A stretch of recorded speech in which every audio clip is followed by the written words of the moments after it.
Let's talk about Dave Canales for a little bit. Can we talk about old Dave? Can we talk about old Canales and his new job in, where's he at? Carolina Panthers. Canales, they brought him over. Have you looked at his just story, his coaching, how he got there?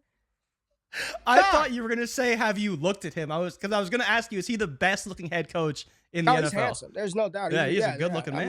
I mean, he's a good looking dude, man. He's got a nice face, right? But his coaching career is where I was going, Jay, not his freaking physical appearance. But the dude was like a strength and conditioning coach at a JUCO, meets Pete Carroll. Pete likes him, brings him on as like the assistant strength guy at USC. And then in a year, he's in Seattle. And now he's damn head coach. Like, what? Like, anything is possible, Jay. Like, if old GQ ends up on an NFL coaching field, just know your team made a mistake. Just know if I'm somehow there because somebody likes me, bad decisions will be made. Trust me, you don't want me. But kudos to him for working his way from a JUCO strength and conditioning coach just a few years ago, Jay. It wasn't like this was 25 years ago. Wasn't like he had to grind his way for years and years. It was like 15 minutes ago. He was a head strength and conditioning coach. Then he's doing this, and all of a sudden he's the head coach of the Panthers. But everything that we heard, man, and this was glaring from top to bottom at the Senior Bowl, was the Carolina Panthers were an absolute wreck from top to bottom. Oh, yeah. Lifeless in the locker room, uninnovative, non-creative coaching schemes, just terrible environment to be in. He's had success being around, and I'm not going to say coaching and doing it, but Russell Wilson, Baker Mayfield, understanding how to move those shorter quarterbacks around to create those throwing windows. Like, it was bad for Bryce this year, Jay. And CJ Stroud had to dig it in one more time yesterday at the Pro Bowl, rolling out, throwing sidearm passes to Jamar Chase. Everybody They had to just dig the knife into the Bryce Young back just a little bit more yesterday during the Pro Bowl games, this past weekend during the Pro Bowl games. But what are your thoughts about Canales and this hiring, man? Because not a lot of people know what to do with the Panthers, man. Not a lot of people know what to do with any of them. What do you do with Chuba Hubbard? The receivers, they got to draft somebody. Mingo, Adam Thielen. Like, there's really not a lot of desirable assets on that team from a fantasy perspective outside of Bryce Young right now. So what are your thoughts on this hiring? How does this impact Bryce Young? Do you have more interest in Bryce Young moving forward? Where you at with Canales being the OC, being the head coach in Carolina? Yeah, I mean, so you look at what he's done just the past 2 seasons. He made Geno Smith look like a quarterback that's worth $30 to $35 million. And Ray, I don't know if you've seen the reports. There's reports that Baker Mayfield is commanding $40 to $45 million a year in the open market after what Dave Canales did for him this past season. Now, I'm a little bit concerned about Baker. Right? I'm a little bit concerned about Baker because once Canales left Seattle, Geno wasn't so good anymore, right? And that offense wasn't so good in Seattle anymore. And so maybe he is one of the reasons why. And that's one of the things that does give me confidence about Bryce Young. Now, the issue is the cost, right? What does it cost to get him? If you can get him for a third for some reason because someone really wants to get rid of him, if you want to get him for a second, you can maybe interest me in that. But it's definitely one of those situations I'm monitoring very closely. That's insane. So that's insane for Baker to want that much money.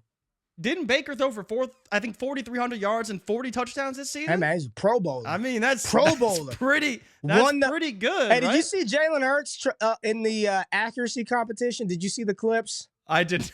I could imagine it wasn't very good. Did he do better than Dan Orlovsky?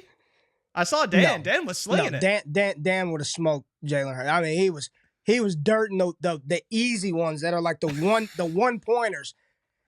So he was Joe Milton in it out there. It wasn't good. Sorry, continue. I don't know where I was going, but it was not good. So Bryce Young, definitely interesting. And I think what people need to take away from what happened with Baker Mayfield this season, I believe his time to throw was 2.75 seconds, which is one of the slowest in the NFL. Coming into his time with Tampa Bay, that was sped up to, I believe, 2.36 or 2.25. So much faster, getting the ball out of his hands, moving off his reads, and sliding in the pocket. Baker was phenomenal in the pocket this season, and he got the ball out quick. And those are the 2 things that we need to see from Bryce Young. He has to get the ball out faster. He can't be taking sacks. Now, the offensive line does need to improve, and they do need some wide receivers, which was addressed and probably will be addressed with that 33rd overall pick. But Overall, I think that Canales will help Bryce speed his game up a little bit. All the reports, right? Everything everyone told us, S2 score, IQ off the charts for Bryce Young. So if all that is true, and Bryce Young is as intelligent as we've all been told, then if he's not, that's okay. But all we've heard is how smart this kid is. So he should take Canales' offense. Maybe Canales has to dumb it down a little bit so he can get the hang of it early and expand it over the season like he kind of did with Baker. But I think that he can learn this offense, speed his game up, and become a competent quarterback for fantasy. They do need more pieces around him, but I think Canales can definitely help with that. Do you have any interest in Bryce now that Canales is there? Because he's done it the past 2 seasons with quarterbacks that were sort of left for dead. And, you know, we did the question in the offseason, who is your Geno Smith in 2023? This year it'll be, who is your Baker Mayfield in 2024? It just might be Bryce Young. Yeah, I got interest, man. You know, Scott Connor and I, we have already started some FFPC early best ball drafts. And Bryce Young, I mean, you can get him damn near at the end of the draft, man. He's coming off the board right around that it's kind of that clump. It's Baker, it's Will Levis, Bryce Young. Underdog drafts, I think I've done about 20 in the big board right now, and I've looked at my exposure, and Bryce Young is right up there because you can catch him as a QB3 very, very cheap ADP-wise. So, yeah, I've got some interest in. It's sort of similar to what we said about the Jacksonville Jaguars a couple of years ago. Like, it truly can't get any worse than what it was. It was just that was one of those situations, Jay, where we like to think we know about offensive situations and, oh, this is going to be good for – I mean, we were pumping up Carolina, man. Frank Reich, you know how good he's going to be? They got Josh McCown, Deuce Staley. His offense is going to be incredible. Defense Hall got of to Fame keep coaching up. Staff, remember that? Yeah, Hall of Fame coaches that we didn't know a damn thing. It was awful. It was terrible. It was non-creative. It was static. It was awful. So I do think that he was so bad and the situation was so terrible. There's little room to go down. You only can go up. Yeah, I've got some interest, but the reality is, Jay, when you're looking at the QB landscape in the NFL, therefore the QB landscape in Dynasty, like what is his ceiling, dude? Like you're hoping he's just a rock solid QB2. If he can be that, give you some spike weeks here and there, give you a QB1, because it will happen, right? He'll throw multi-touchdowns and he'll finish as a top 8 quarterback here or there, but on a consistent basis, like that's not. He's probably not. Tua probably, right? And Tua's like capped around QB7 and he's sitting at QB14, but people don't really like Tua that much, so it's not really Tua's fault.